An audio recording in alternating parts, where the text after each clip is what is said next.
કચ્છના રણમાં યોજાશે ગ્લોબલ ગુજરાતી એવોર્ડ. કલા, સંસ્કૃતિ અને સર્જનાત્મક પ્રતિભાને વૈશ્વિક સ્તરે ઉજાગર કરવા માટે એક નવી અને મહત્વપૂર્ણ પહેલ રૂપે ગ્લોબલ ગુજરાતી એવોર્ડ્સની પ્રથમ આવૃત્તિ સત્તાવાર લોન્ચિંગ 9 ફેબ્રુઆરી 2026ના રોજ કરવામાં આવ્યું.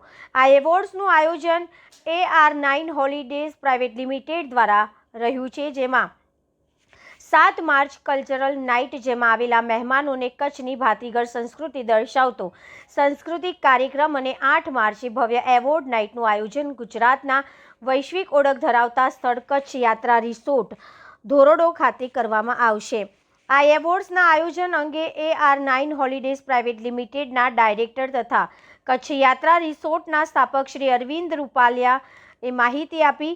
આ પ્રતિષ્ઠિત એવોર્ડ્સનું સંચાલન અને માર્ગદર્શન શ્રી હેતલ ઠક્કર, શ્રી જીગર ચૌહાણ અને શ્રી વિવેક ઠક્કર દ્વારા કરવામાં આવી રહ્યું છે, જેમણે ગ્લોબલ ગુજરાતી એવોર્ડ્સને માત્ર એક એવોર્ડ ફંક્શન નહીં, પરંતુ ગુજરાતી ઓળખ, ગૌરવ અને વૈશ્વિક પ્રસ્તુતિનું મંચ બનાવવાનો સંકલ્પ વ્યક્ત કર્યો છે.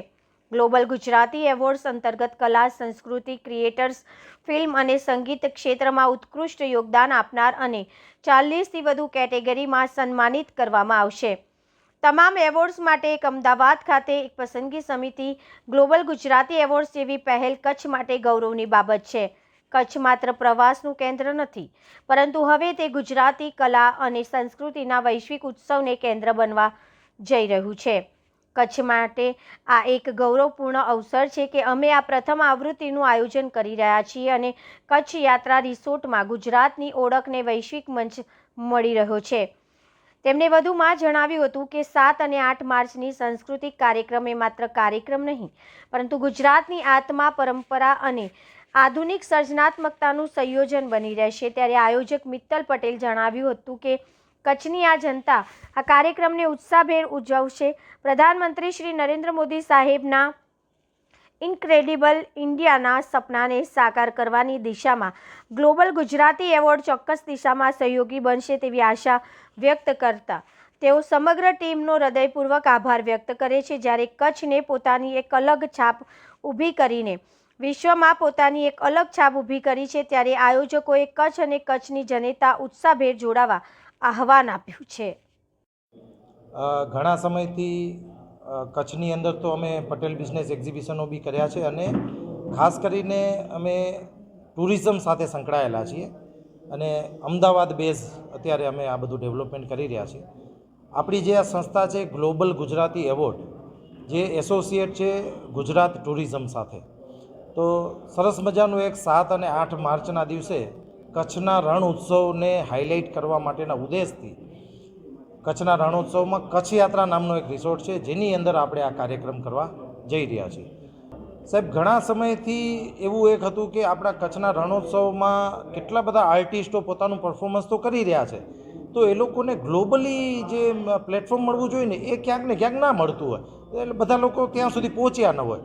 તો હું પોતે કચ્છથી બેઝ છું, તો મારે એક એવો તો ઉદ્દેશ હતો જ, અને એક તો મનની અંદર એવું હતું કે આપણા કચ્છી આર્ટિસ્ટોને ક્યાંક ગ્લોબલ પ્લેટફોર્મ મળે. તો ગ્લોબલ કેવી રીતે મળવાનું છે, તો કે એટલા બધા આર્ટિસ્ટો અહીં આગળ આવશે તો એ લોકો આપણા આર્ટિસ્ટો સાથે એક તો પરિચયમાં આવશે, બીજું એ લોકોના અહીં આપણે પરફોર્મન્સ પણ રાખેલા છે, કેટલા બધા લોકો એમને સન્માનિત પણ કરશે. અને જ્યારે આ કાર્યક્રમ જે છે એ ગ્લોબલ લોકો સુધી પહોંચશે, એના માટે એક અમારા સાથે માધ્યમ બન્યું છે કલર્સ ગુજરાતી ચેનલ. તો જ્યારે આ પ્રોગ્રામની જે હાઇલાઇટ્સ જે કાંઈ હશે એ કલર્સ ગુજરાતીમાં આવશે, ત્યારે કચ્છના જે આર્ટિસ્ટો છે ને એમને ઓટોમેટિકલી જે ગ્લોબલ પ્લેટફોર્મ મળવું જોઈએ ને એ મળી રહેશે, એવા ઉદ્દેશથી અમે આ કાર્યક્રમ કરી રહ્યા છીએ. ગ્લોબલ ગુજરાતી એવોર્ડમાં અત્યાર સુધીમાં 40+ કેટેગરીનો અમે સિલેક્શન કરી રહ્યા છીએ. એમાં ગુજરાતી ફિલ્મ જગતના નામી અનામી ઘણા બધા એવા જે છે કે જે લોકો એકચ્યુઅલમાં ગ્લોબલ બન્યા છે, એવા લોકોને એવોર્ડ સન્માનિત થશે.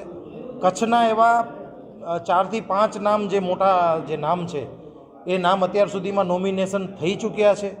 તો કચ્છના જે ઉદ્યોગપતિઓ છે, કોઈ મ્યુઝિશિયન છે, આપણા બિપિનભાઈ ચિત્રકાર છે, તો આવા 5 થી 6 આપણા ત્રિકમદાસજી મહારાજ છે, એવા ઘણા બધા જે ગ્લોબલી બનેલા જે ગુજરાતી છે એમના નામ નોમિનેશનમાં આવી ચૂક્યા છે ને એમને ત્યાં 8 તારીખના દિવસે સન્માનિત કરવામાં આવશે.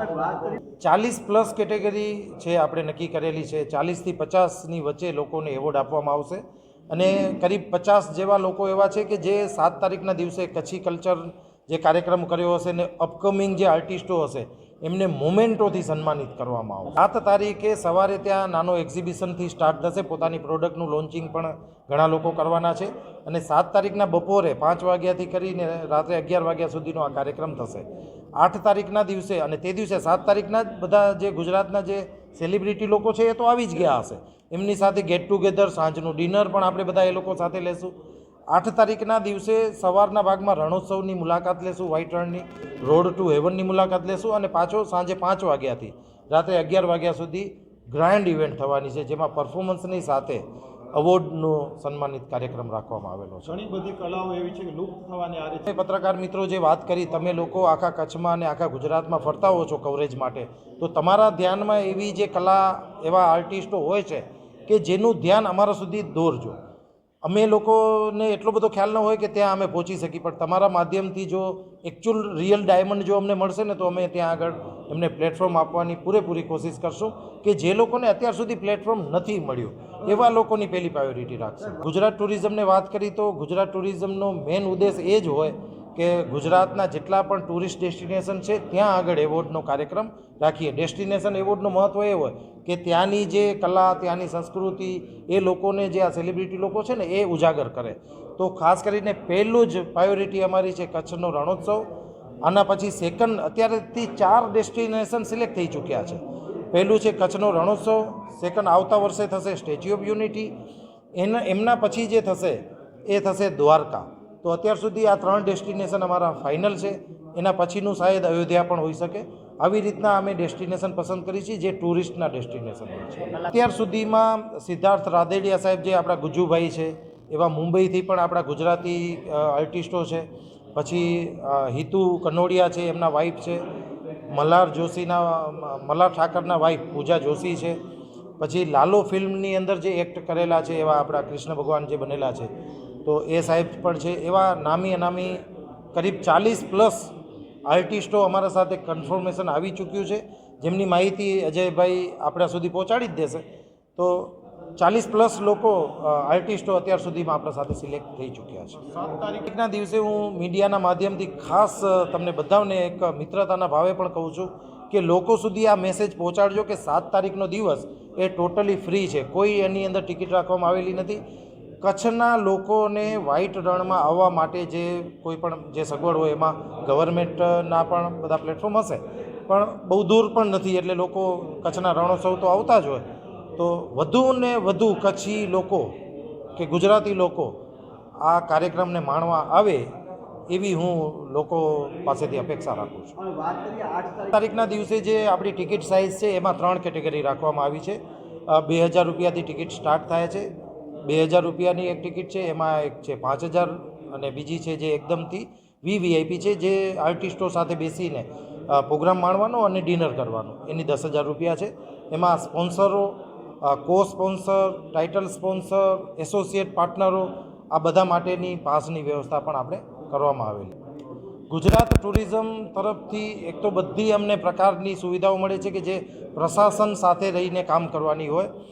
બીજું, ઘણી બધી એવી પરમિશનો પણ હોય છે અને ગુજરાત ટુરિઝમ તરફથી આર્થિક સહયોગ પણ અમને પ્રાપ્ત થવાનો છે. તો બધી રીતે ગુજરાત ટુરિઝમ આપણે આની અંદર એવોર્ડ કાર્યક્રમની અંદર મદદરૂપ બની રહ્યું છે.